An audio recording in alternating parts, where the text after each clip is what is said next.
नमस्कार दोस्तों, RRM मारवाड़ जुगाड़ यूट्यूब चैनल में आपको एक बार बड़ा स्वागत है। तो सिंहासन बत्ती सीरी अगली कड़ी में आप होना अगली कहानी।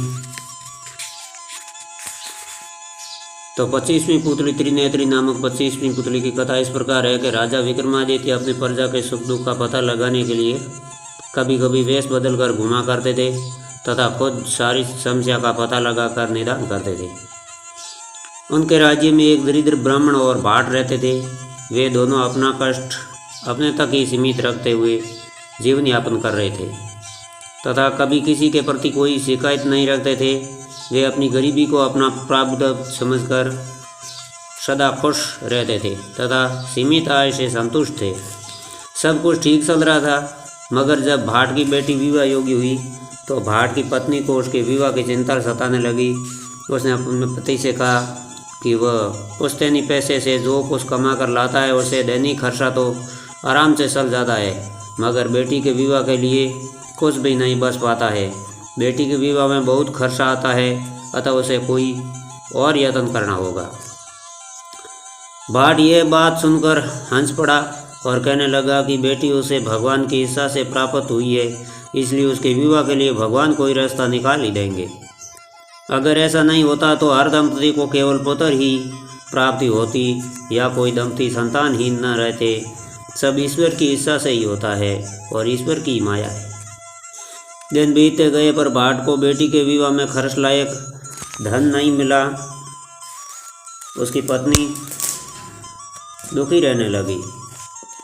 भाट से उसका दुख नहीं देखा गया तो वह एक दिन धन इकट्ठा करने की नीयत से निकल पड़ा।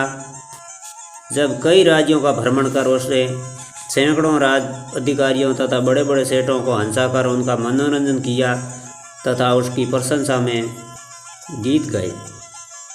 खुश होकर उन लोगों ने जो पुरस्कार दिए उसे बेटी के विवाह लायक धन हो गया। जब वह सारा धन लेकर लौट रहा था तो रास्ते में न जाने चोरों ने कैसे उसके मन धन की भनक लग गई। उन्होंने सारा धन लूट लिया। जब वह लौटकर घर आया तो उसकी पत्नी को आशा थी कि वह ब्याह के लिए उचित धन लाया होगा। राव जी ने पत्नी को बताया कि उसके बार बार कहने पर वह विवाह के लिए धन अर्जित करने को कोई प्रदेश गया और तरह तरह के लोगों से मिला।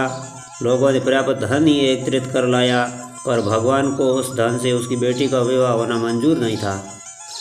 रास्ते में सारा धन लुटेरों ने लूट लिया और किसी तरह प्राण बचाकर वह लौट आया था। राव जी की पत्नी गहरी चिंता में डूब गई। उसने पति से पूछा कि अब बेटी का ब्याह कैसे होगा।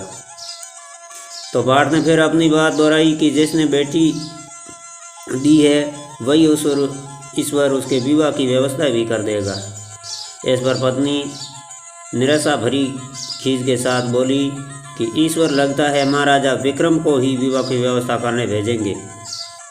जब ये वार्तालाप हो रहा था तभी महाराज विक्रमादित्य उसके घर के पास से गुजर रहे थे। उन्हें राव जी की पत्नी की टिप्पणी पर हंसी आ गई।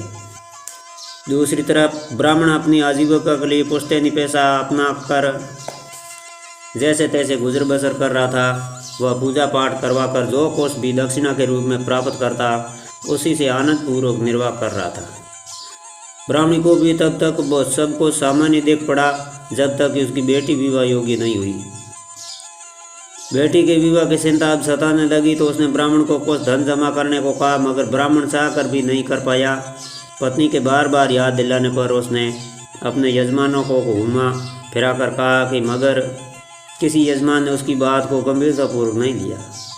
एक दिन ब्राह्मणी तंग आकर बोली कि विवाह खर्च महाराजा विक्रमादित्य से मांग कर देखो, क्योंकि अब कोई और विकल्प नहीं है, कन्यादान तो करना ही है। ब्राह्मण ने कहा कि वह महाराज के पास जरूर जाएगा। महाराज धन दान करेंगे तो सारी व्यवस्था हो जाएगी। उसकी भी पत्नी के साथ पूरी बातचीत विक्रम ने सुन ली, क्योंकि उसी समय वे उसके घर के पास गुजर रहे थे। सुबह में उन्होंने सिपाहियों को भेजा और भाट तथा ब्राह्मण दोनों को दरबार में बुलाया। विक्रमादित्य ने अपने हाथों से भाट को 10 लाख स्वर्ण मुद्राएं दान की, फिर ब्राह्मण को राजकोष से 100 मुद्राएं दिलवा दी। वे दोनों अति प्रसन्न हो वहाँ से विदा हो गए। जब वे चले गए तो एक दरबारी ने महाराज से कुछ कहने की अनुमति मांगी। उसने जिज्ञासा की कि भाट और ब्राह्मण दोनों कन्यादान के लिए धन चाहते थे, महाराज वे पक्षपात क्यों किया? भाट को 10 लाख और ब्राह्मण को सिर्फ को 100 स्वर्ण मुद्राएं क्यों दी? विक्रम जवाब दिया कि भाट धन के लिए उनके आश्रय पर नहीं बैठा था, वह ईश्वर के आश्रय लगाए बैठा था।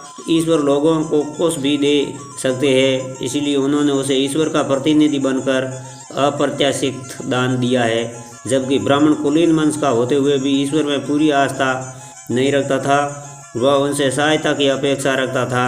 राजा भी आम मनुष्य है, ईश्वर का स्थान नहीं ले सकता।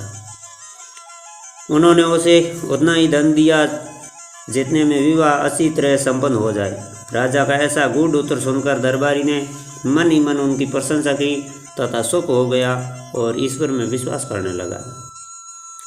तो ये थी 25वीं पुतली त्रिनेत्री की कहानी। और ये कहानी सुन राजा भोज अपने महल की ओर चल दिए और फिर दूसरे दिन सुबह हाजिर हुए। तो 26वीं पुतली कैसी कहानी सुनेंगी वो सुनेंगे अगले भाग में। तब तक आप मेरे चैनल पर बने रहिए और मेरे चैनल पर नए हैं तो मेरे चैनल की सदस्यता लेकर घंटे का बटन अवश्य दबा दीजिए। मिलते हैं एक और नए वीडियो में, तब तक के लिए नमस्कार, राम राम।